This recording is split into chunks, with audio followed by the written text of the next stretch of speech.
You just casually answered the final physics question on the college entrance exam, and it triggered a massive investigation into 800,000 students nationwide. Plus, you got an instant early admission to the National Defense University, all because this year's physics exam actually included a question about building an electromagnetic railgun.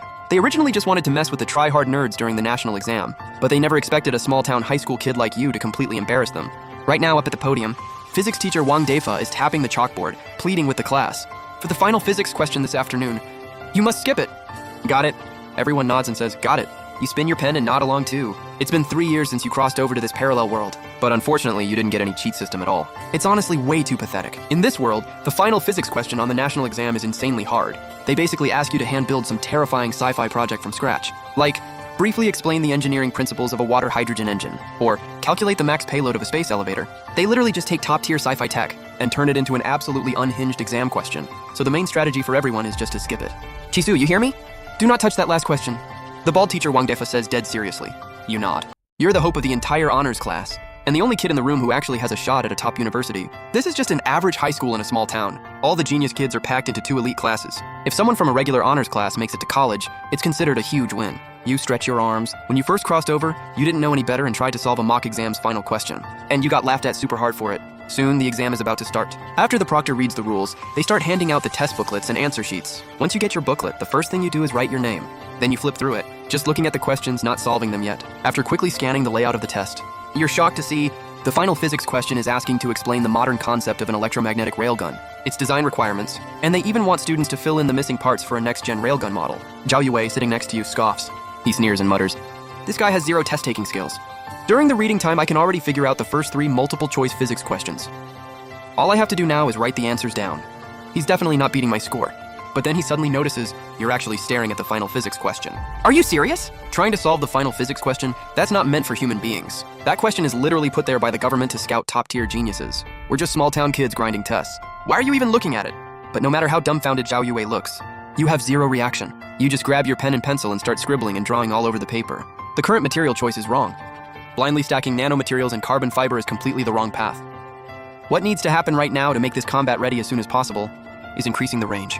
Extend the barrel, increase the base weight, boost the projectile's muzzle velocity, and with a better aerodynamic design for the shell, it can easily hit a 300-kilometer range. Your expression doesn't change at all. Knowledge just seems to be popping into your head out of nowhere, flooding your transmigrator brain. And right now, you've already caught the attention of a lot of people in the room. Is this guy actually doing the final physics question? The first part asking to calculate the electromagnetic drag, he actually just skipped it entirely. He just went straight to writing out the design and improvements for the railgun. Zhao Yue is starting to feel like something's really off. It's already 4 p.m. The 2-hour exam is more than halfway done. Zhao Yue looks up, checks the clock on the wall, and sees Chisu is literally still working on that one question. Is he insane? Meanwhile, at the Provincial Exam Command Center, an old man is looking pretty annoyed. You guys at Exam Command are really something, huh? Locking me up in quarantine with the rest of you. It's true until the very last second. You have to stay completely cut off from the outside world. Rules are rules, right? That last physics question, if I knew, I would have just let my PhD students write it. But my hands were itching, so I wrote it myself. And you dragged me in here too. Zhang Weiguo nods, then starts typing away on his keyboard. He's communicating with people at his research institute. Seeing this, no one around him tries to stop him at all. You have to realize, he's one of the test creators for the national exam. If it were any other test creator, they'd be in a room with absolutely 0 communication devices. They can't leave until the exam is completely over. But this old man is allowed to use electronics whenever he wants. They just need his physical body to stay here. There will probably be a lot of people trying to answer this question. But anyone who doesn't draw a blueprint is faking it. Give them 1 or 2 points max. When grading, absolutely show no mercy to the ones just trying to scrape points. Don't worry, Mr. Zhang. Meanwhile, back in the exam room, you're writing text and drawing diagrams at the same time. You just feel a massive surge in your brain. It's like an ocean of knowledge, and you can pull massive amounts of data from it at any second. Or rather, it's stuff you're actively realizing and deciphering from the question itself. Calling it an epiphany would be more accurate. Is this finally your transmigrator cheat code? Your hands don't stop. You're writing furiously. As for the rest of the test, you couldn't care less anymore. You just know that whatever you're writing down right now is absolutely correct. You'd rather write it down once now, and recite it later to lock down all the details, then go back and finish the science section. After all, even if you finish the science test right now, the best you'll get is a good college. But the value of what you're writing down right now, incalculable. Finally, 10 minutes before the exam ends, you finish writing 2 solid pages. On the page meant for that specific question, you put down the core principles. The proofs and math are crammed onto the other physics answer sheets. If someone at the national level can actually understand it, they'll obviously pull your other sheets to look at them. And right at that moment, a cold mechanical voice rings in your head. Detected that the host is in a trial. Immediately recorded all content. Trial passed. Super Epiphany system bound successfully. Beginner reward received. Brain processing speed increased by 1000%. Brain processing speed tier, first generation supercomputer.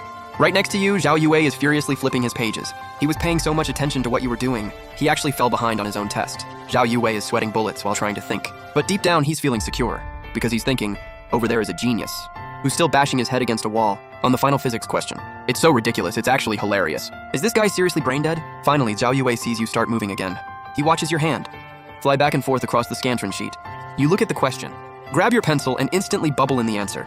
Your thinking process is literally faster than a Scantron machine reading the bubbles, even if it's only 1,000th the speed of a basic computer.